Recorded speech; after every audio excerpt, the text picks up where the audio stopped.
Vous cherchez quelqu'un pour vous aider à vivre des sensations fortes en Israël, à découvrir des choses un peu insolites. Restez avec nous. Notre coup de pouce du jour, c'est pour l'agence de Mélissa Nostratabadi. C'est parti.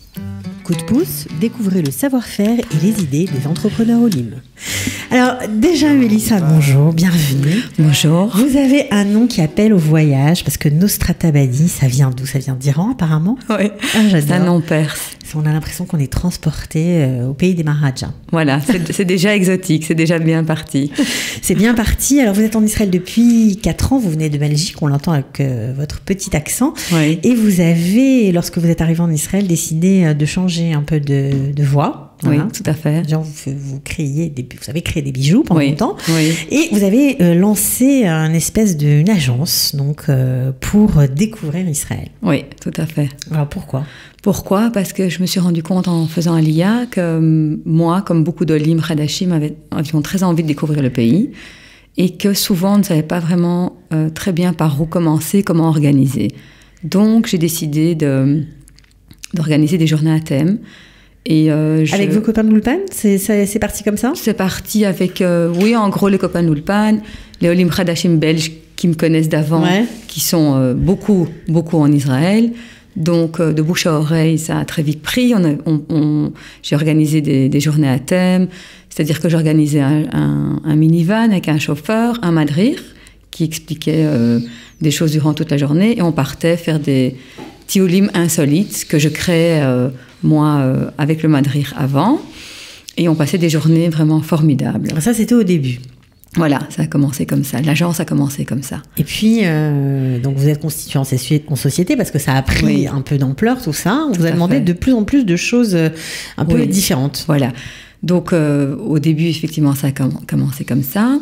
Et puis, la vie m'a emmenée vers des chemins différents. Je me suis lancée. Donc, ça a commencé par des organisations de week-end pour des familles qui venaient de l'étranger ou même de Olim Hadashim qui habitent donc ici en Israël.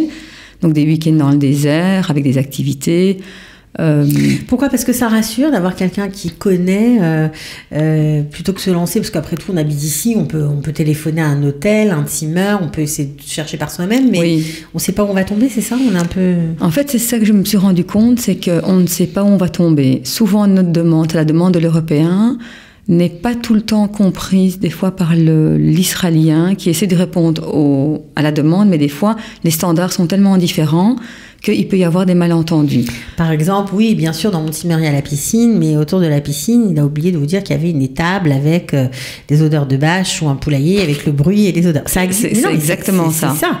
C'est exactement ça. Ça peut arriver. Voilà. Donc, ça peut déranger. Ça peut déranger. Donc, voilà. Donc, comme les standards ne sont pas tout le temps les mêmes, moi, je suis vraiment la liaison entre les clients européens, enfin, en tout cas, les clients étrangers ou Olé Hadash, et les prestataires que j'ai évidemment testés à l'avance ici depuis déjà un bon bout de temps.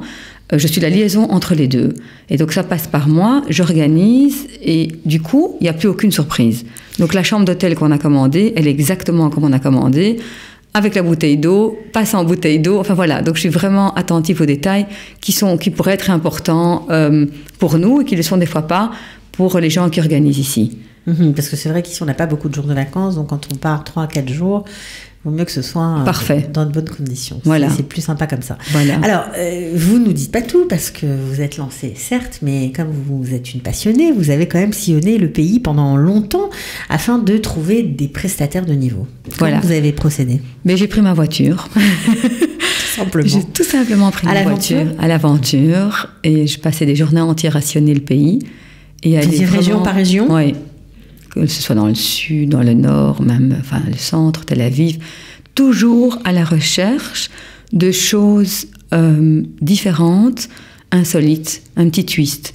Donc, ma différence, en fait, pour me différencier des autres prestataires qui pourraient organiser ce genre de voyage aussi, la différence est vraiment dans le fait que j'essaye toujours de regarder d'un angle différent et d'organiser des choses différentes, que ce soit trouver des endroits un peu différents, que ce soit des tzimmer dans le pays, des madrichim, des guides qui vont emmener d'autres choses que des guides plutôt classiques, des visites dans le désert, des visites dans le nord. Essayer toujours de trouver des choses différentes. Bon, alors, il va nous en falloir un petit peu plus quand même, Mélissa. Ça veut dire quoi, trouver des trucs insolites? Parce que tout le monde nous dit ça. Trouver des trucs insolites, des trucs originaux. Mais qu'est-ce que vous avez fait, par exemple? Donnez-moi un truc, un voyage, un tioul que vous avez organisé et qui, pour le coup, sonnait vraiment différemment. Ok. Alors, j'ai créé un tioul qui s'appelle Les femmes bédouines dans le désert. J'ai réuni certaines femmes que j'ai d'abord rencontrées, évidemment. Une artiste, enfin plusieurs artistes, une autre bédouine qui crée des produits de beauté. Enfin voilà, j'ai réuni ces femmes-là et j'ai créé un thème qui est en fait le statut de la femme bédouine dans nos sociétés, ou plutôt dans leur société. Oui, voilà. Donc vous avez été à leur rencontre. Voilà. Alors qui a eu envie de participer à ce genre de journée? Beaucoup de gens. Beaucoup de gens. Donc, différents, des gens actifs, des touristes, des Olim Khadashim, des beaucoup juifs, de touristes. Des non-juifs. Alors voilà, justement, d'abord les Olim Khadashim, ça a été pour une révélation de se rendre compte de plein de choses qui se passent dans ce pays qu'on ne connaît absolument pas. Alors, et par exemple, vous avez vu des femmes bédouines, ok, mais vous avez raconté vraiment leur histoire, vous les avez... Oui, donc elles ont raconté leurs histoires. C'est ça qui était magique, dont surtout une des femmes bédouines qui a expliqué que elle a dû se battre contre son père, ses frères, contre toute sa famille pour pouvoir se réaliser, qu'elle est partie en Angleterre étudier le business, qu'elle est revenue, qu'elle a créé son univers à elle ici dans le désert, que ses frères lui ont brûlé la première fois son entreprise. Qu'est-ce qu'elle faisait? Elle crée des produits de beauté à base de plantes et de recettes de grand-mère bédouine. Je les ai testés, c'est exceptionnel. Ouais. Et donc au début, quand elle a créé, c'est une fois qu'elle a réussi à créer sa collection de produits voilà, pour les femmes, on lui a tout brûlé. On lui a tout brûlé, puisque ce n'était pas acceptable dans les familles bédouines qu'une femme travaille. Elle n'a jamais voulu se marier, par exemple, parce qu'elle a toujours voulu travailler et créer quelque chose. Ça, c'était aussi pas du tout admis. Donc elle raconte sa lutte à travers tout ce chemin qui a été tellement difficile et surtout sa réussite. Aujourd'hui, elle est là. Donc en fait, c'est une femme qui inspire énormément et moi, c'est ce qui m'attire terriblement là-dedans. Donc ça, effectivement, c'est vraiment très original. Alors, aujourd'hui, vous en êtes toujours au même point, vous faites toujours les mêmes choses, vous avez un peu ouvert, un peu changé, un peu grandi forcément. Oui. Depuis 2 ans que vous existez, ça a dû, vous avez dû en faire des choses. Oui, j'ai grandi, c'est vrai. Aujourd'hui... j'ai beaucoup de familles et de sociétés qui viennent de l'étranger pour visiter Israël. Ce sont beaucoup de non-juifs à qui je fais découvrir Israël autrement. Pour moi, c'est quelque chose... Qu'est-ce qu'ils veulent connaître d'Israël? Ils veulent comprendre d'abord comment est-ce possible que toutes ces religions vivent dans le même pays. Sans s'entretuer? C'est exactement ça. Ouais. Donc j'essaye de montrer qu'on ne s'entretue pas et qu'on peut très bien vivre ensemble. Donc pour eux, ça c'est vraiment quelque chose d'incroyable. Ça change leur opinion, leur manière de voir, le regard. Et ce qui est pour moi très important, ça c'est mon côté vraiment, c'est de là que l'agence est partie, c'est de ce côté sioniste. Vraiment, j'ai envie que les gens de l'extérieur changent le regard sur ce magnifique pays. Il y a tellement à voir, tellement à partager. Et donc, que ce soit chaque personne qui repart après en Europe ou ailleurs, soit vraiment un ambassadeur d'Israël. Ça, c'est mon challenge, mon challenge quotidien. Et donc... Donc ça, c'est...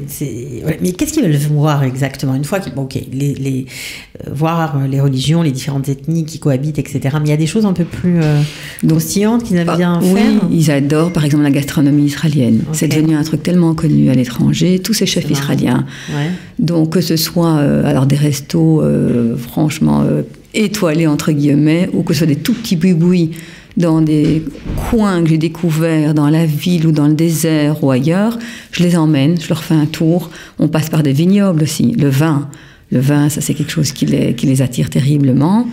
Et donc, vraiment ce côté gastronomique, c'est surtout maintenant, par exemple, il y a très fort le culte du vegan qui est végétarien. Et donc, en Israël, ils sont très très forts pour ça. Donc, je les emmène dans des endroits comme ça, du healthy food, tout ce qui est très très sain et très barré, comme on dit chez nous. Donc ça, c'est quelque chose, par exemple, qui les attire. Et puis Tel Aviv, on parle de Tel Aviv dans le monde entier comme la ville de la Startup Nation. Donc il y a beaucoup de gens qui veulent visiter des startups. Donc j'enchaîne justement sur quelque chose que je vais organiser, un projet que j'organise prochainement. Avec une grosse société pour le coup. Voilà. Bravo. Merci. Ils sont arrivés comment? Comme on dit comme on dit en belge, ils sont arrivés via. Voilà, je vais vous apprendre quelque chose parce que si vous ne savez pas ce que ça veut dire, arriver chez quelqu'un via, ça veut dire de bouche à oreille. Voilà, moi je pensais que c'était français, mais apparemment j'ai appris que c'était belge. Les Belges. Oui, en français on ne dit pas via, mais c'est très mignon. Donc ils sont arrivés de bouche à oreille jusqu'à vous. Voilà, la société Toyota. Toyota France nous a contacté, l'agence, et ils ont décidé de faire en Israël leur week-end. Leur séminaire incentive. Voilà, leur séminaire incentive. Ça veut dire qu'ils invitent les concessionnaires, les meilleurs concessionnaires de France, à venir passer quelques jours en Israël avec leurs épouses.